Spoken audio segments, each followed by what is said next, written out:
So tell us, ma'am, how do you actually perform house clearings and what can I expect from this process? Of course, you are actually elaborating about a certain things, but people are very curious about what can we expect in when you do this kind of house clearing process. So tell us, go through the process Yeah. so that from the beginning to the end, what actually do you do in this house clearing things, ma'am? See, house clearings can be of two types. One is people in the house already know that the energies are not right. Okay. So they would come to me and say, see, something's off in our house. We sense something, or like there is no progress since we moved here. What should we do? So I just go, and sometimes there are entities present, like there are souls present which have not left their bodies, and then they would create problems for the residents of the house. Or sometimes there are also the house energies which are negative in themselves, because maybe the earlier residents were not so, you know, positive. So I sort of do those house clearings. It is also energetic work. It's a lot of energy work that I do. I talk to the entities of the house, and then also I use sound healing for that. And then there are the second kind of people who come to me who say, we want growth in life.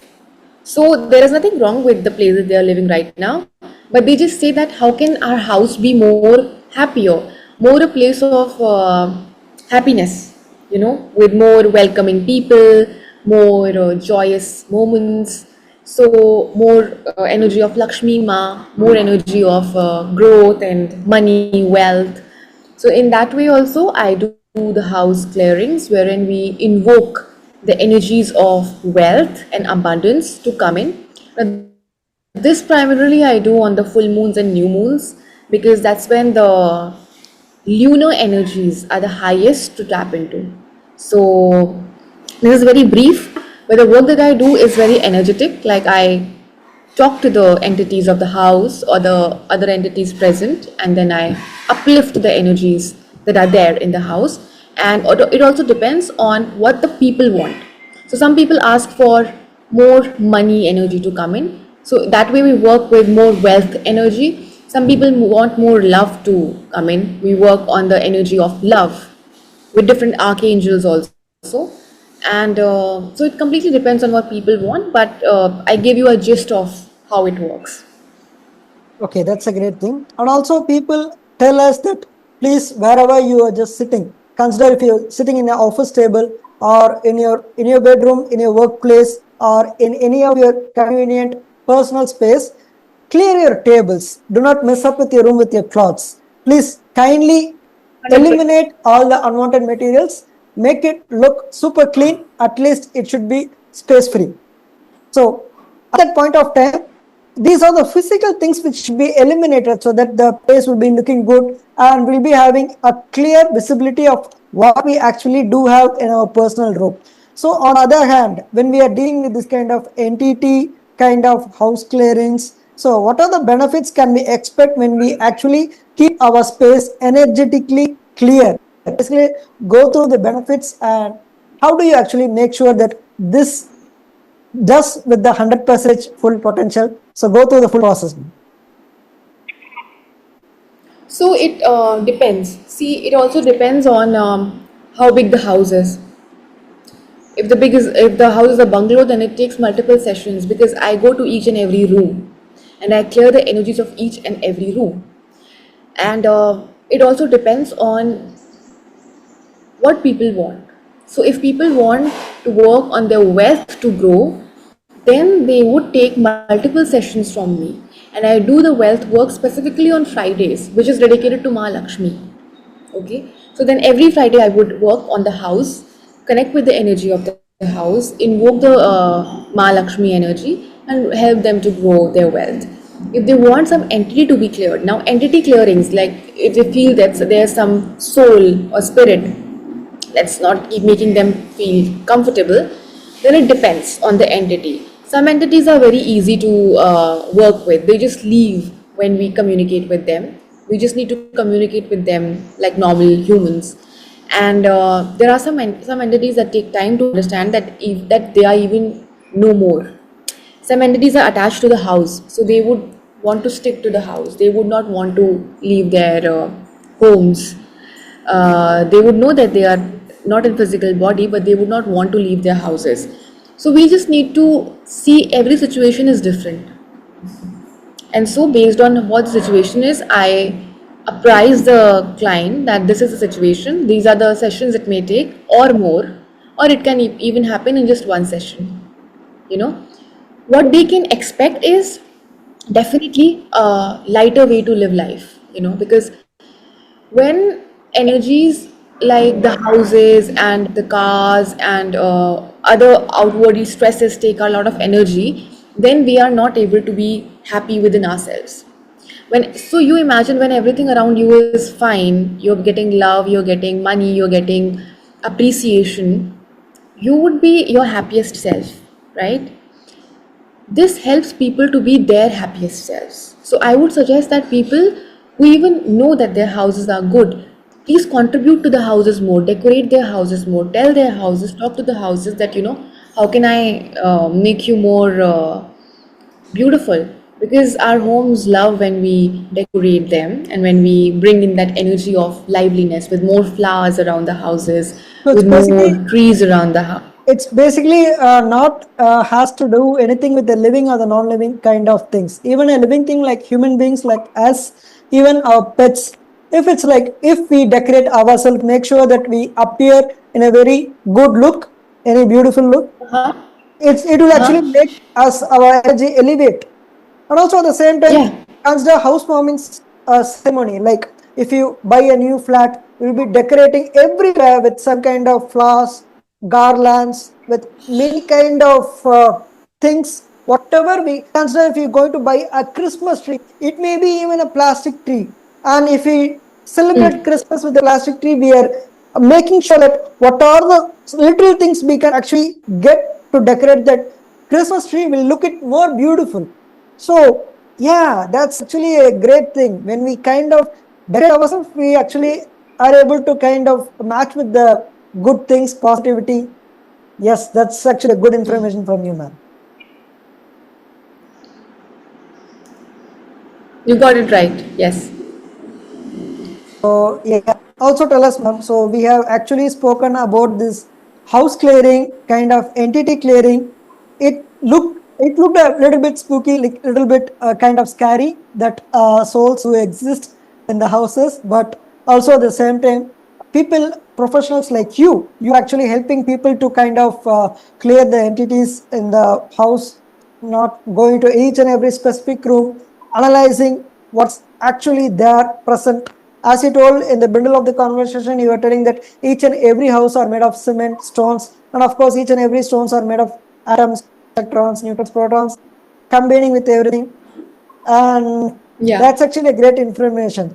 So yeah, actually, walls do have some kind of things which will make them sure that what all the things we are speaking, they'll be able to hear. So let's make sure from this day onwards, like people who are people who are seeing this interview, please do not speak any kind of things which are not good, because your walls, not only in your home, it may be of any buildings, they'll be able to hear it. So that's actually a great information which we are able 100. to access via this interview, man. So now moving on to the divine feminine and access consciousness kind of part. So what does it mean to embody the divine feminine and how it can benefit me?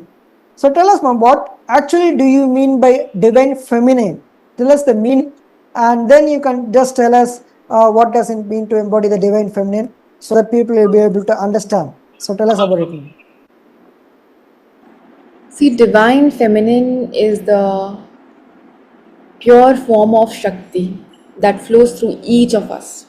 It's Now, not just the feminine. yeah, I just want to tell you one simple thing. Now, actually, just a spark came in front of me. Like you'll be going on to something, you'll be thinking something, and suddenly some person or something will be coming in front of you, and they'll be doing you some good things to you.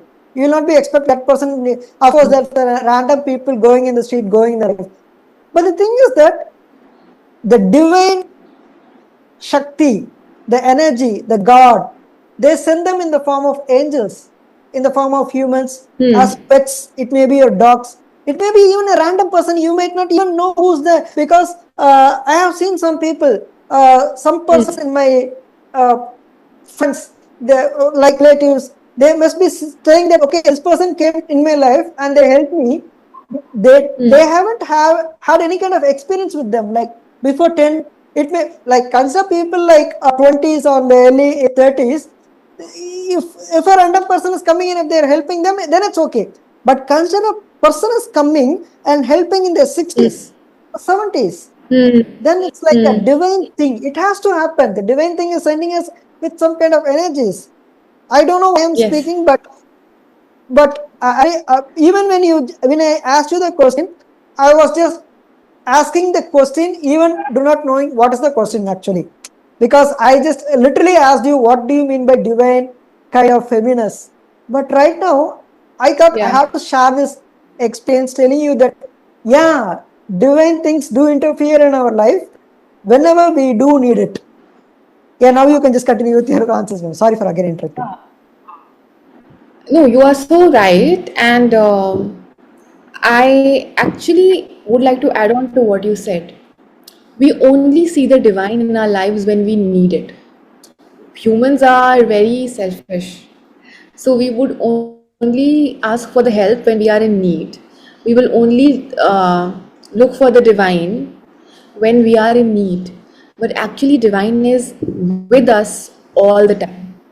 Yeah, that's So great. when you say na, when we call it, then only it comes. No, it is there with us all the time. It is there within us all the time.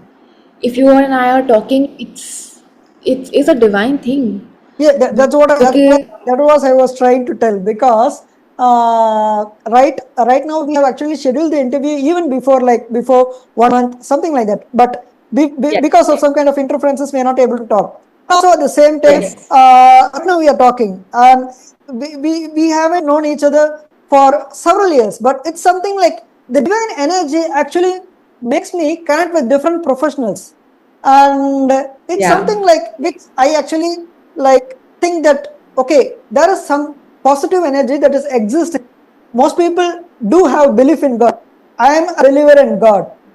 I am a worshipper of God. But the thing is that in scientific terms, if we have to explain that there are some kind of positive things existing in the universe which will help us connect with certain things which we actually need in our life.